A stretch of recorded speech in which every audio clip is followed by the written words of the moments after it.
بسم اللہ الرحمن الرحیم۔ السلام علیکم۔ حضرت عمر فاروق رضی اللہ عنہ کے پوتے سالم رحمۃ اللہ علیہ ایک مرتبہ حرم مکہ میں تشریف لائے۔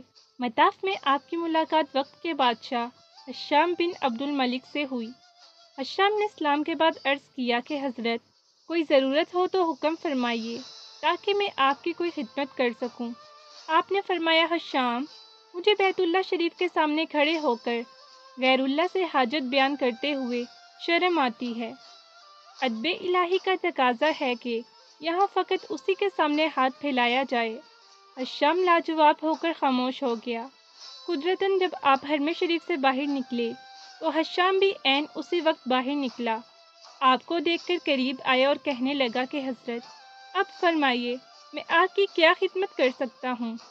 آپ نے فرمایا، ہشام بتاؤ میں تم سے کیا مانگوں، دین یا دنیا؟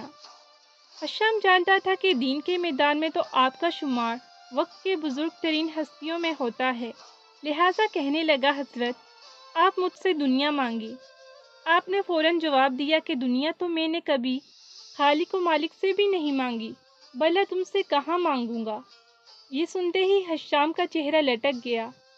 سامعین، سچ ہے کہ جن حضرات کو بارگاہ رب العزت میں فریاد پیش کرنے کے آداب آتے ہیں وہ دنیا داروں کے سامنے دستے سوال دراز نہیں کرتے۔ یہ ان حضرات کے احوال ہیں جو دنیا بنانے والے سے بھی اس کی دنیا نہیں مانگتے بلکہ اس کی رضا چاہتے ہیں۔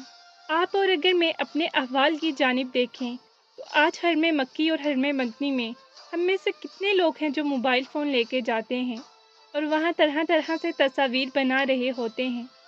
ہمیں اس چیز کو روکنے کی ضرورت ہے، کیونکہ وہ جگہ ہے جہاں ہم براہ راست اللہ رب العزت سے مانگ رہے ہوتے ہیں، تو اللہ تعالیٰ سے مانگتے وقت اس کے گھر کے آداب کا بھی خیال رکھنا چاہیے کہ توجہ صرف اللہ رب العزت ہی کی جانب ہو اور مقصود صرف اس کی رضا۔ اللہ سمجھنے کی توفیق دے۔